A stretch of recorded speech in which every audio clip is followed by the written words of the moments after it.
apsolutno razumijemo da su građani nezadovoljni sa stanjem u pravosuđu, a to naravno sudstvo je tu najvažniji dio cjelokupnog pravosuđa.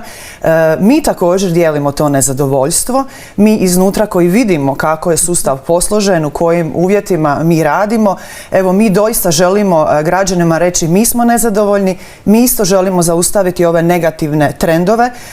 Jedan od suštinskih problema je i ovo sada za što se sada pokušavamo izboriti, jer upravo kroz pitanje plaća sudaca smatramo da je ugrožena naša neovisnost, dakle neovisnost sudbene vlasti. Ovo nije nikakav štrajk, zato što suci ne mogu provoditi štrajk, ne možemo imati svoj sindikat, ne možemo sindikalne akcije provoditi, dakle ovo nije štrajk, mi ne pregovaramo s vladom upravo zato što to nije sindikalna akcija. Dakle, ovo su jedne mjere upozorenja koje smo mi odlučili se na njih upravo zato što nije izvršeno obećanje koje nam je dala izvršna vlast.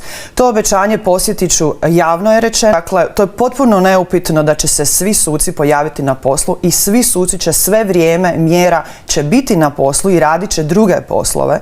Dakle, to je neupitno. Dakle, nije ovo neka mjera kojom bismo mi na taj način da suci ne rade, jer onda bi to ograničilo sa nekim sindikalnim akcijama koje, ponavljam, mi to ne radimo i ne možemo i ne smijemo.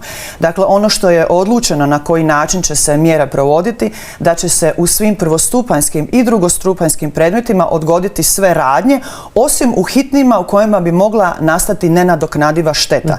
Evo, ja bih samo uputila ministarstvo da već je savjetodavno vijeće europskih sudaca koje djeluje pri Vijeću Europe u svom mišljenju navelo da ako suci smatraju da je ugroženi standard njihove neovisnosti, da je njihovo pravo i dužnost boriti se za te standarde neovisnosti i ako to čine, da to trebaju učiniti neustrašivo. To upravo i mi radimo.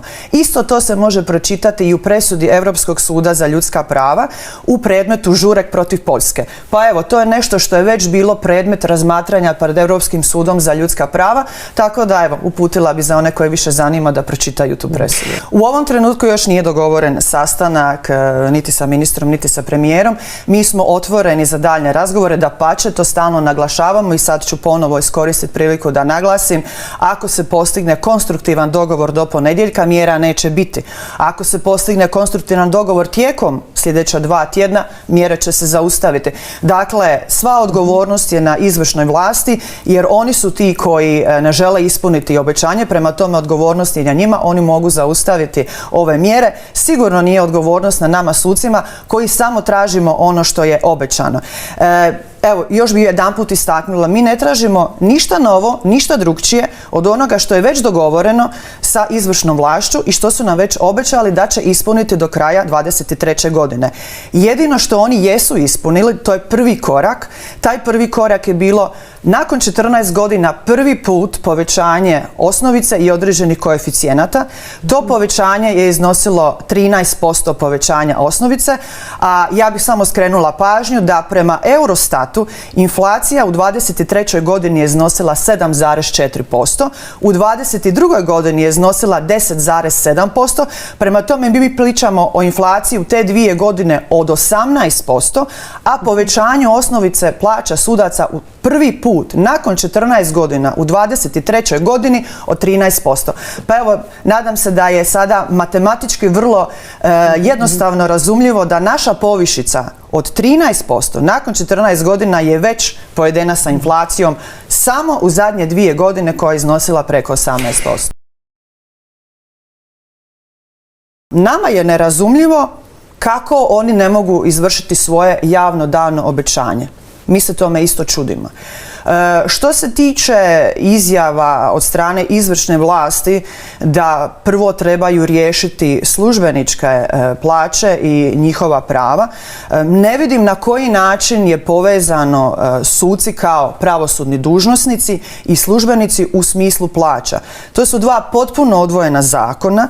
Dakle, naš zakon o plaćama nema nikakvih dodirnih točaka sa zakonom koji regulira plaće državnih službenika, niti niti ima ikakve poveznice, niti ne vidimo zbog čega to trebamo čekati nakon toga. Taj dio nama je nerazumljivo. Mi se nikada nismo niti u svom javnom obraćanju, niti na tijelima Udruge hrvatskih sudaca služili terminima, niti razmišljanjima o bilo kakvim ultimatumima, ucjenama, rokovima, tajmizima. Dakle, mi uopće ne razmišljamo o nikakvim tajmizima i što bi bilo pogodno.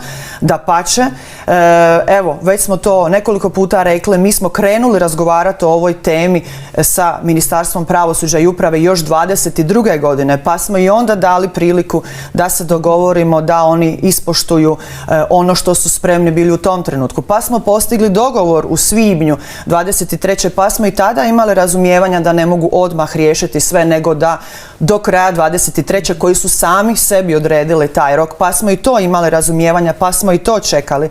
Pa je prošao 31. prosinca 23. pa smo i tada imali isto razumijevanja.